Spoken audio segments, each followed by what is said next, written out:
warahmatullahi wabarakatuh. Saya Bintang Rahmajani dari perwakilan kelas 11 IPA 2. Saya Arayan Ramadhani dari perwakilan kelas 11 IPA 2. Di sini kami akan membacakan sedikit berita mengenai generasi milenial yang aktif dan produktif di masa pandemi. Selasa 4 Agustus 2020, Sekolah Tinggi Ilmu Komputer atau STIKOM Yosudarso Purwokerto menyelenggarakan kegiatan webinar dengan tema Generasi Milenial yang aktif dan produktif di masa pandemi. Dalam webinar tersebut, STIKOM Yosudarso menghadirkan Romo Frans Kristi Adi Prasetyo MA dan Kak Abadi Widyatama sebagai pembicara yang dimoderatori oleh Romo Arya Setiawan MA. Webinar tersebut dibuka oleh Bapak Romus Edi Prabowo SSI MSc PhD selaku Ketua Sekolah Tinggi Ilmu Komputer atau STIKOM Yosudarso Purwokerto. Dalam sambutannya, beliau menyampaikan webinar ini merupakan webinar serasi yang akan dilaksanakan selama sebulan ke depan. Acara tersebut dilaksanakan untuk berbagi ilmu dan pengetahuan yang dimiliki oleh dosen-dosen STIKOM Yosudarso Purwokerto dalam masa pandemi saat ini. Beliau berharap meskipun berada dalam kondisi pandemi dan krisis seperti ini, kita harus tetap aktif dan produktif untuk menghasilkan produk karya kreativitas dan karya-karya lain agar tetap eksis.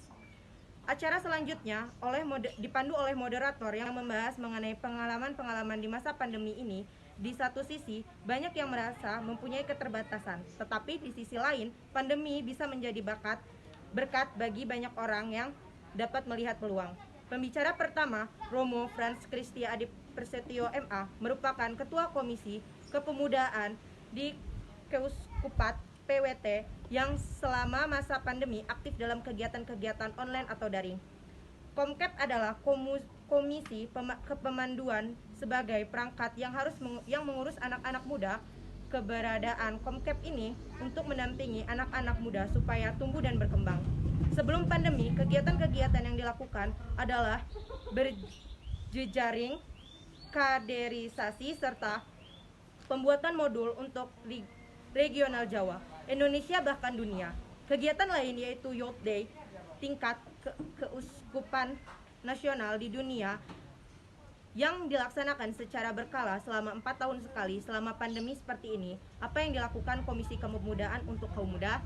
Situasi seperti ini memang banyak mengubah segalanya, termasuk rencana kerja. Agenda kegiatan yang sudah direncanakan seperti pelatihan public speaking dan MC kaderisasi regional Jawa. Jika kita hanya menyelesaikan, maka proses pendampingan kita tidak terlaksana. Oleh karena itu, kami menggunakan sarana media sosial untuk dapat mendampingi kaum muda. Salah satu kegiatan konkret yang dilakukan adalah menginspirasi kaum muda di Purwokerto dengan mendengarkan sharing dari orang muda yang kreatif mengenai apa yang dibuat selama pandemi.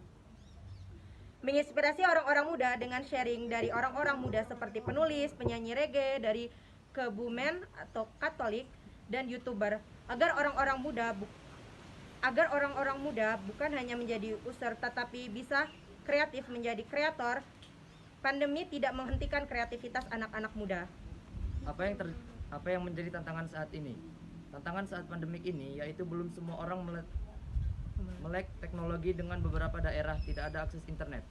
Tetapi dalam keadaan ini kami tetap mendampingi dengan kepedulian dan menumbuhkan rasa solidaritas kepada sesama. Ada istilah generasi rebahan. Komisi Kepemudaan memiliki solusi seperti apa untuk hal tersebut. Dengan menyentuh dimensi orang muda, salah satu melakukan perjumpaan secara virtual, sehingga memancing gairah mereka untuk mau menjumpa dengan orang muda lain sehingga membangkitkan semangat dan kepedulian. Disambung dengan pembicaraan kedua oleh Kak Abdi Widyatama yang biasa dipanggil Kak Tommy. Beliau adalah owner dari Berdikari Hydro Farm yang merupakan usaha pada bidang bercocok tanam dengan media hidroponik.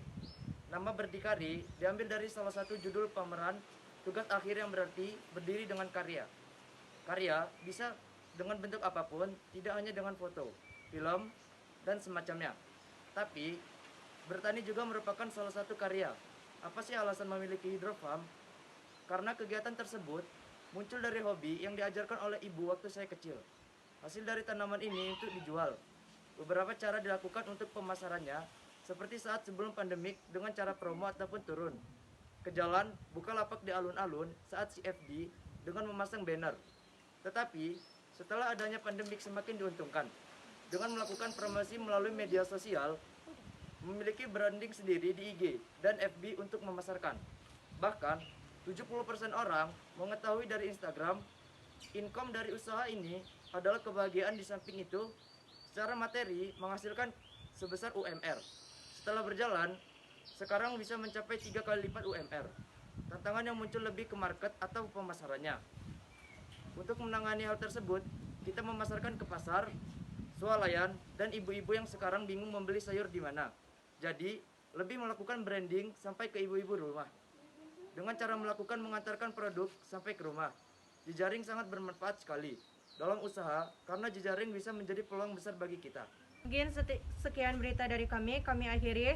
Wassalamualaikum warahmatullahi wabarakatuh.